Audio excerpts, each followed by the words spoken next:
Bosole mingi balandi émission na biso tozo kende wapi émission tozo kende wapi Maman Nicole Moi Sanza na lobelanga makambo nyonso oitali communauté makambo ya santé pona bato bayebinga na spi ya maki et na citron ba biso bayebinga pe na makambo bongisa poso tant na ba bongisa poso za telisa poso te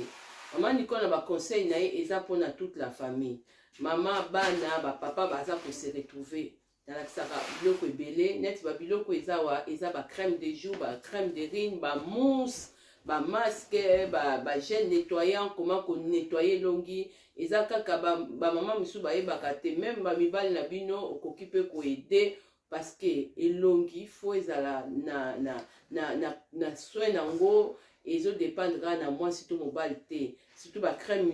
net Charlotte mobile pe moi si ba ko pa ezo longa ba ride ba fatigue donc ba cerne donc ko bongisa nio surtout naza awa na ngai quand même na beta c'était avant na ko laksa ba maman mususu ba senga nya maman Nicole célèbre sur moi vidéo ya muke pona explication pona kirkima on ko pakola yango pona ba kentos mususu ba tâche parce que toza posonner mon côté mutu na ba tâche na ko laksa lo ko tâche na 2 mois monsieur est 6 mois monsieur est 3 mois monsieur est 4 mois mais zala toujours fidèle et l'eau que ça c'est ça le problème ba maman na biso et puis merci mingi na ba abonné na ngai vous a toujours ko s'abonner na compte na ngai tozo kende wapi awa Maman Nicole ayebo ko soit toujours ba masolo moko ya kitoko boire ka misu otala Maman Nicole ko tia pe vidéo ya sika alors kirkima na biso yango oyanga yango ezali ya jaune makasi kirkima na ngai yango nazolobela pona bandeko na biso même ba oboza na Afrique pona kolanda vidéo oyo biso ba misu bozo kuna ngai na ba commentaire bozo komela ngai na ba message Maman Nicole biloko na yo tokozwa yango wapi ndeko na ngai soki oza na ndeko na yo aza na poto awa pourquoi pas tokopesa ye et puis amemeli yo net ba biloko eza wa biloko toza na Afrique Charlotte oyo eza très bien même biso toza na poto eza vraiment kolongola ba tâche eza kaka Charlotte te ba crème eza awa penze belé net chante kaya na sala toujours ba prix moko eza raisonnable parce que eza ba crème moko ya luxe eza ya qualité moko ya bien okomona tala ngai na ye sans poudre à pembe ni faux de teint na teka rouge à lèvres donc ozota les longeza fatigué te et longeza te que trop na ba rougeur te ba biloko moko saleté te non parce que au fur et à mesure ozo continuer toujours kozala fidèle na ba et pas Maman Nicole et puis na ba biloko oyo okozala na problème te po ba maman na biso so nazo ba fidèle ba misusu ba sangisaka awa okobeba te ndenge misusu pe bosala quand même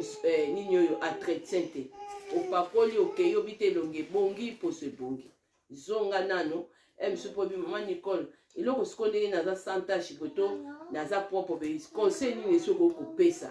parce que ilongi ba bongisa rango poso ba bongisa ezaka po etela te po biloko eza pe pona bato kaka ya pembe te ba crème de jour eza ba biloko oyo eza démaquillant ya marque ya nini ya caviar donc eza ba biloko oyo eza pona ko réparer biso ba africain ba misu ba ni ko pakola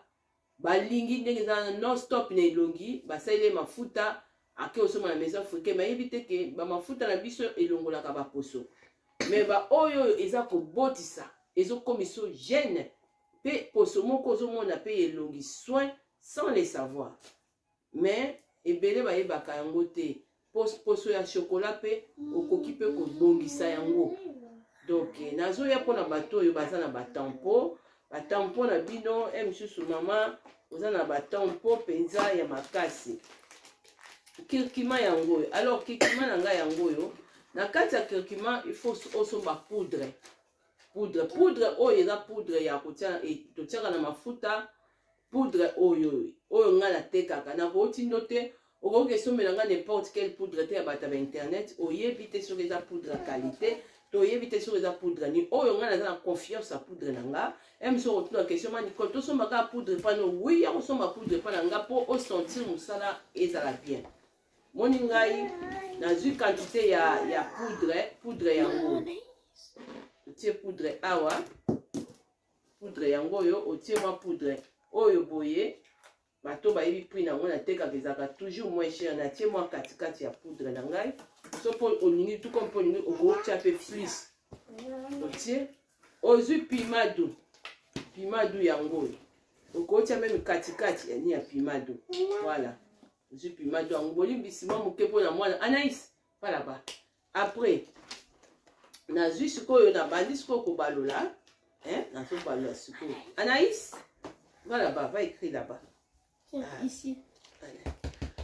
obaloli donc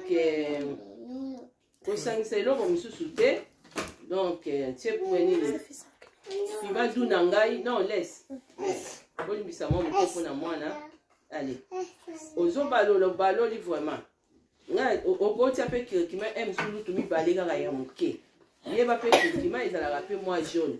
après okoki kopakola yango ozwi mwa neti osimbi na maboko ezalaka mpe mwa jaune okopakola no yango opakola yango olekisa mpe donc opakola yango mpena neti kaka nini mafuta maboko crème maboko pakoli